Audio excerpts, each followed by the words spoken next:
ഉപതെരഞ്ഞെടുപ്പിന് ഒരുങ്ങുന്ന പാലക്കാട് മൂന്ന് മുന്നണികളും പ്രവർത്തകരെ സജ്ജമാക്കാനുള്ള നീക്കമാണ് ഇപ്പോൾ നടത്തുന്നത്. ഉപതെരഞ്ഞെടുപ്പ് നടക്കുന്ന മണ്ഡലങ്ങളിൽ ഏറ്റവും ശക്തമായ ത്രികോണ മത്സരം നടക്കാൻ പോകുന്നതും പാലക്കാട് തന്നെയായിരിക്കും. 2019 നിയമസഭാ തിരഞ്ഞെടുപ്പിൽ ജനപ്രിയ സ്ഥാനാർത്ഥിയായിട്ട് പോലും 3859 വോട്ടുകൾക്ക് മാത്രമാണ് ഷാഫി പറമ്പലിന് വിജയിക്കാൻ കഴിഞ്ഞിരുന്നത്. ഷാഫിക്ക് ശക്തമായ വെല്ലുവിളി ഉയർത്തി തൊട്ടുപിന്നിൽ വന്നിരിക്കുന്നത് BJP സ്ഥാനാർത്ഥിയായ മെട്രോമാൻ ശ്രീധരനാണ്. ഷാഫി പറമ്പിൽ 54,079 വോട്ടുകൾ നേടിയപ്പോൾ ശ്രീധരന് 50,220 വോട്ടുകളാണ് ലഭിച്ചിരുന്നത്. ഇടതുപക്ഷ സ്ഥാനാർത്ഥിയെ CPM-ലെ CP പ്രമോദനാകട്ടെ 36,433 വോട്ടുകൾ നേടി മൂന്നാം സ്ഥാനം കൊണ്ട് തൃപ്തിപ്പെടേണ്ടിയും വന്നിരുന്നു. 2016-ൽ 17,483 വോട്ടിന്റെ ഭൂരിപക്ഷത്തിലാണ് UDF സ്ഥാനാർത്ഥി ഷാഫി പറമ്പിൽ വിജയിച്ചിരുന്നത്. 57,589 വോട്ടുകളാണ് ആ തിരഞ്ഞെടുപ്പിൽ ഷാഫിക്ക് ലഭിച്ചിരുന്നത്.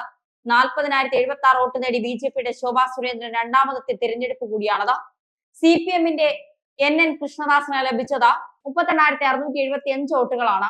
അന്നും പാലക്കാട് CPM മൂന്നാമത് തന്നെയാണ് എത്തിയിരുന്നത്. KSU സംസ്ഥാന അധ്യക്ഷനായിരിക്കെ 2011-ലെ തിരഞ്ഞെടുപ്പിൽ ഷാഫി പറമ്പിൽ 7,403 വോട്ടിന്റെ ഭൂരിപക്ഷത്തിലാണ് പാലക്കാട് മണ്ഡലം പിടിച്ചെടുത്തിരുന്നത്. പിന്നെ ഷാഫി തോൽവി അറിഞ്ഞിട്ടില്ല.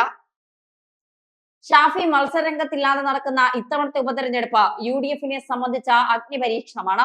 ഉപതെരഞ്ഞെടുപ്പായതിനാൽ എതിർ സ്ഥാനാർത്ഥികളും ശക്തന്മാരാകും. മത്സരത്തിന്റെ വീര്യവും കൂടും. യൂത്ത് കോൺഗ്രസ് സംസ്ഥാന അധ്യക്ഷൻ രാഹുൽ മാങ്കൂട്ടത്തിൽ, VT ബൽറാം, ഡോക്ടർ സരിൻ എന്നിവരുടെ പേരുകളാണ് കോൺഗ്രസ് ക്യാമ്പിൽ സജീവമായിരിക്കുന്നത്.